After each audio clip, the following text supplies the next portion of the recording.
Mr. President, it's a pleasure to welcome you to Chequers. This historic second state visit is a moment to celebrate the unique bond between our two countries. But today we've gone far beyond that. We've renewed the special relationship for a new era. The United Kingdom and the United States stand together today as first partners on defence, first partners in trade, with the groundbreaking deal we struck in May, and now with the new agreement that we've just signed this afternoon. We're confirming our status as the first partners in science and technology, ready to define this century together, just as we did the last. This tech partnership has the power to change lives. It's our chance to ensure that technologies like AI, quantum, and others amplify human potential, solve problems, cure diseases, make us richer and freer, strengthen the cause of democracy, not tyranny. This is the territory on which the future will be won.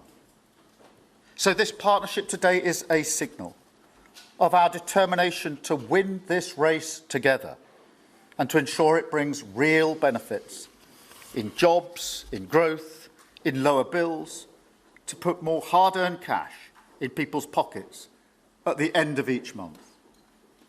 That's what we're determined to deliver.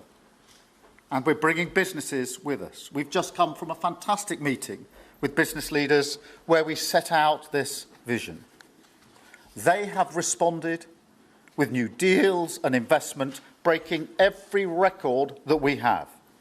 £250 billion flowing both ways across the Atlantic. That is a record. Expected to create 15,000 jobs here in the United Kingdom.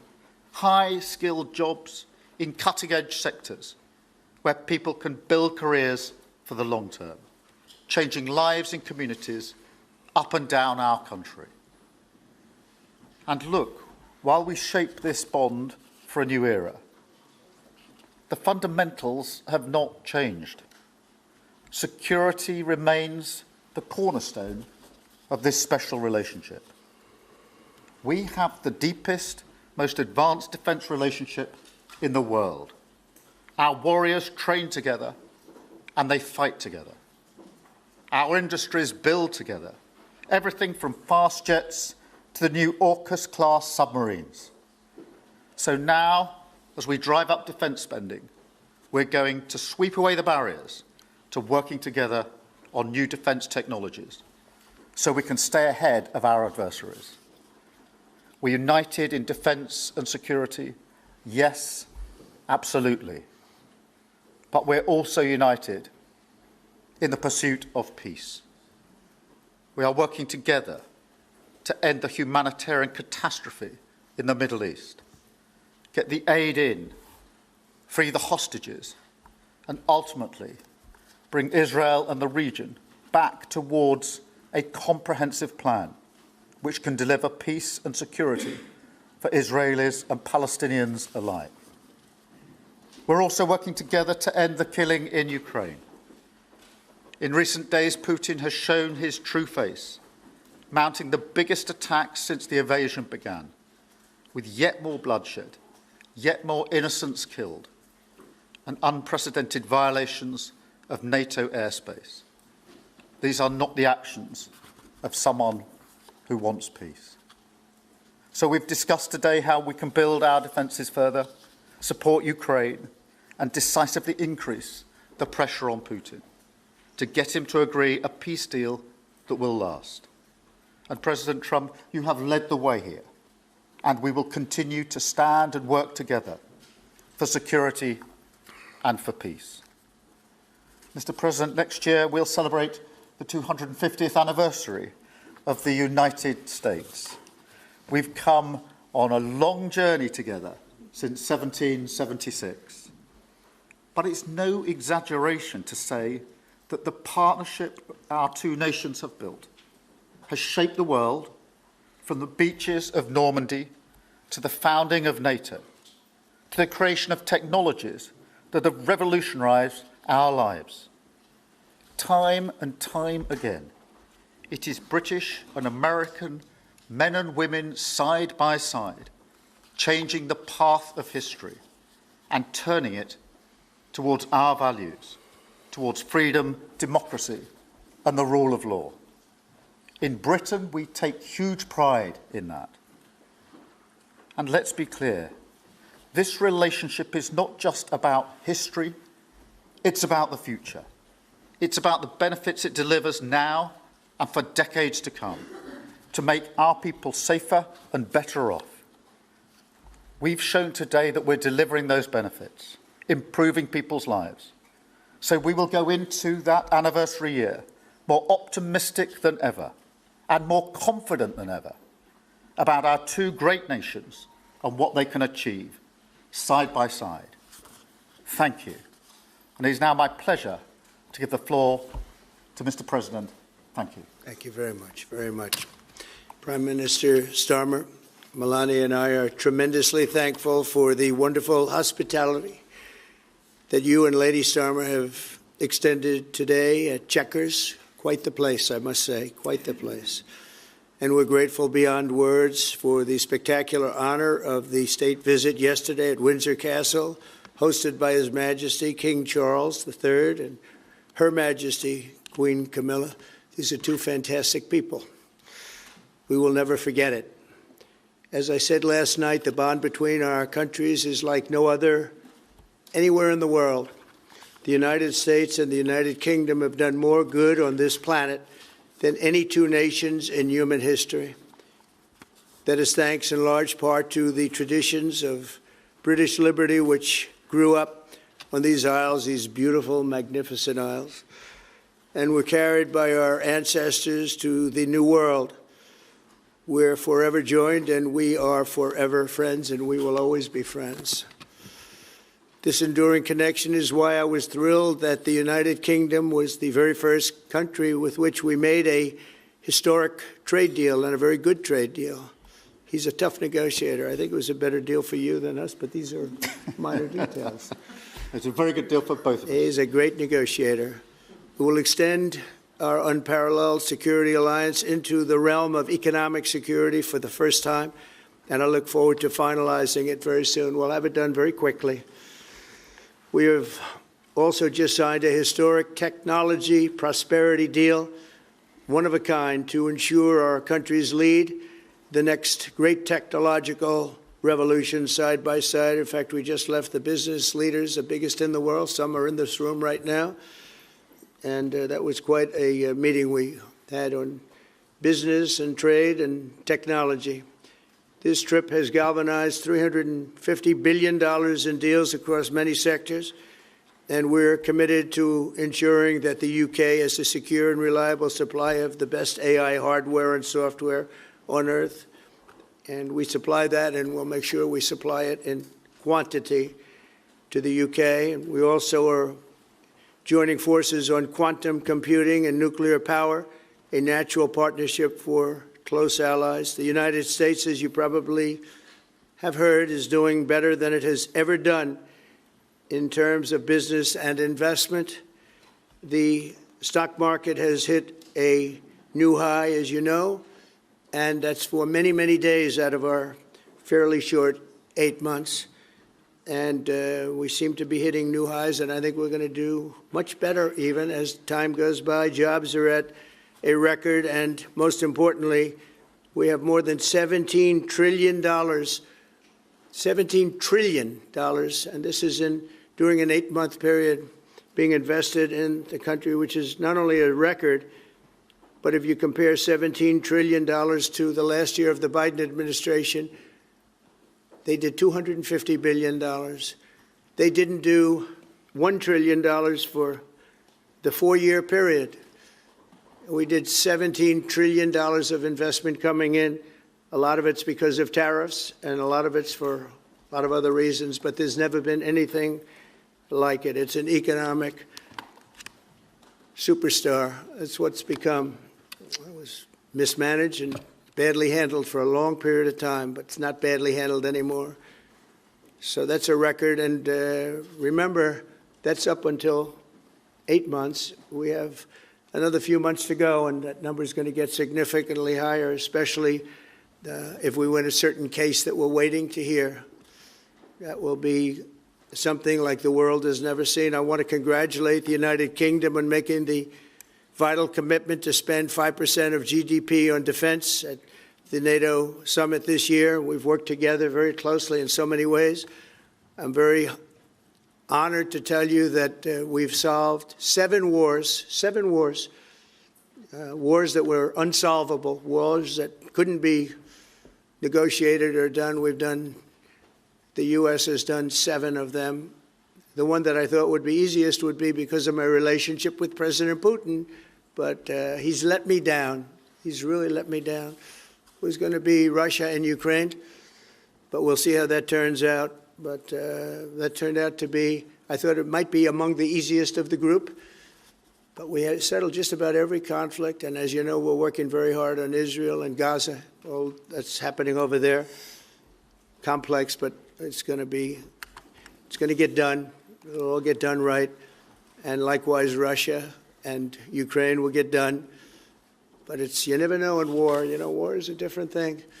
Things happen that are very opposite of what you thought. You thought you were going to have an easy time or a hard time, and it turns out to be the reverse. As we saw in the unforgettable parade yesterday at Windsor Castle, what a place it is. The British Armed Forces carry on one of the finest military traditions in the world, one of the greatest marching bands, one of the most magnificent sights I've seen. I know that our service members look forward, and we do look so forward to working even more closely with yours as you push toward that 5% goal. And I think, Mr. Prime Minister, you're just about there. You're going to be there very quickly, along with a lot of other great countries.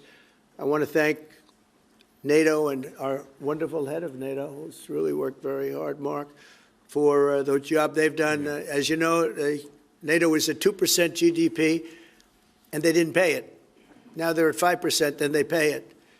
And we appreciate that. And we're sending a lot of weapons to NATO. NATO is paying for those weapons in full. But we're sending them, and we're doing a great job at getting them what they need. And we appreciate the fact that they're taking care of it, because the United States is into that war for $350 billion. And just really very sad. It just got out of control. They didn't know what they were doing.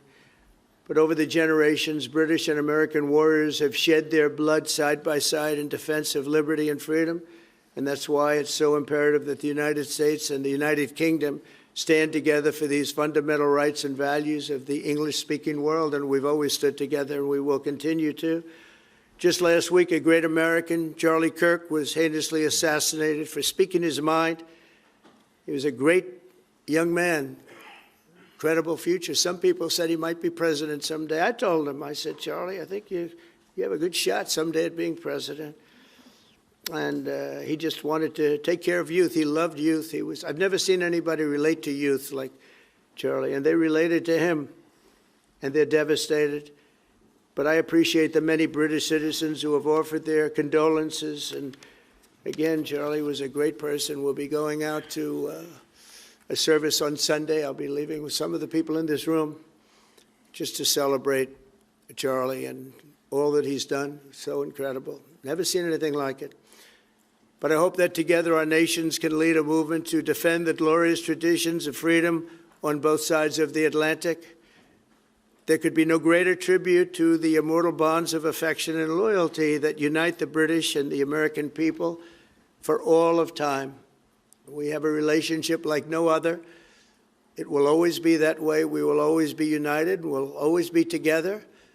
And I just want to thank you, Mr. Prime Minister, for the great job I think you're doing. Thank you very much. Thank you.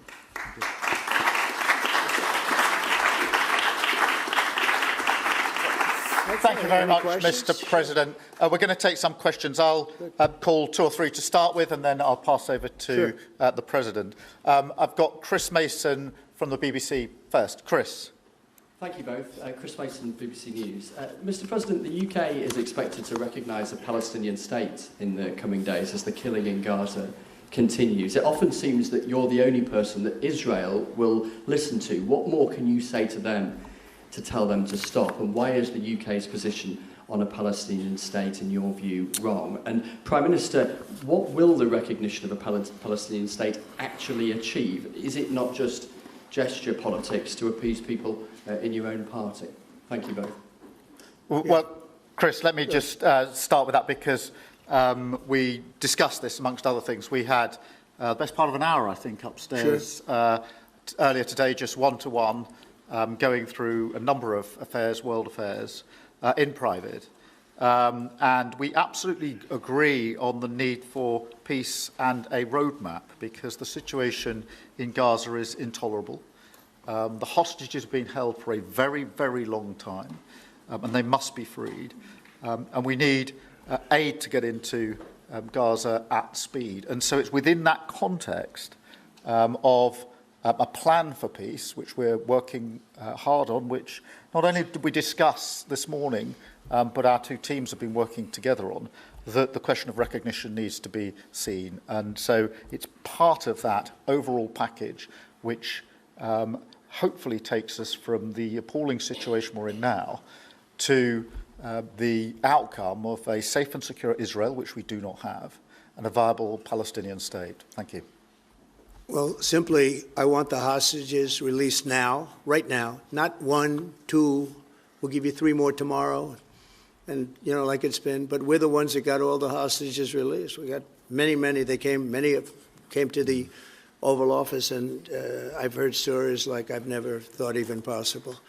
There was no humanity, no anything. I said to them, I said, was there any warmth shown during this stay? Like they offered you a little extra meal, they gave you a little smile, and they said, don't worry, you'll be okay. And every one of them said, not even a little bit. Amazing, you know, to think that during this stay, long stay in some cases. We had a man the other day, 451 days he was there.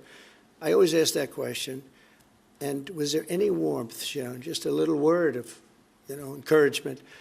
And the answer is every time, absolutely not. I'm shocked to hear it, because in the worst cases, there's always somebody that comes through.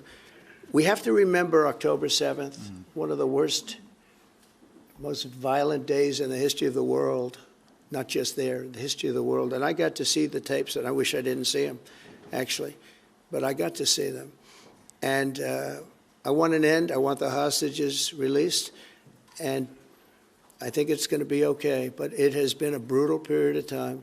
But this has been going on for a long time. This is not something that's over the last year, 2 years, but this has been for decades and decades. But we want it to end. We have to have the hostages back immediately. That's what the people of Israel want. They want them back, and we want the fighting to stop, and it's going to stop. But a lot of bad things. You know, Hamas said that they're going to put the hostages up as bait. They're going to put the hostages in front of any attack. And that's pretty brutal. We haven't heard that one in a long time. So we have to remember that. So I have a disagreement with the Prime Minister on that score. Okay? One of our few disagreements, actually.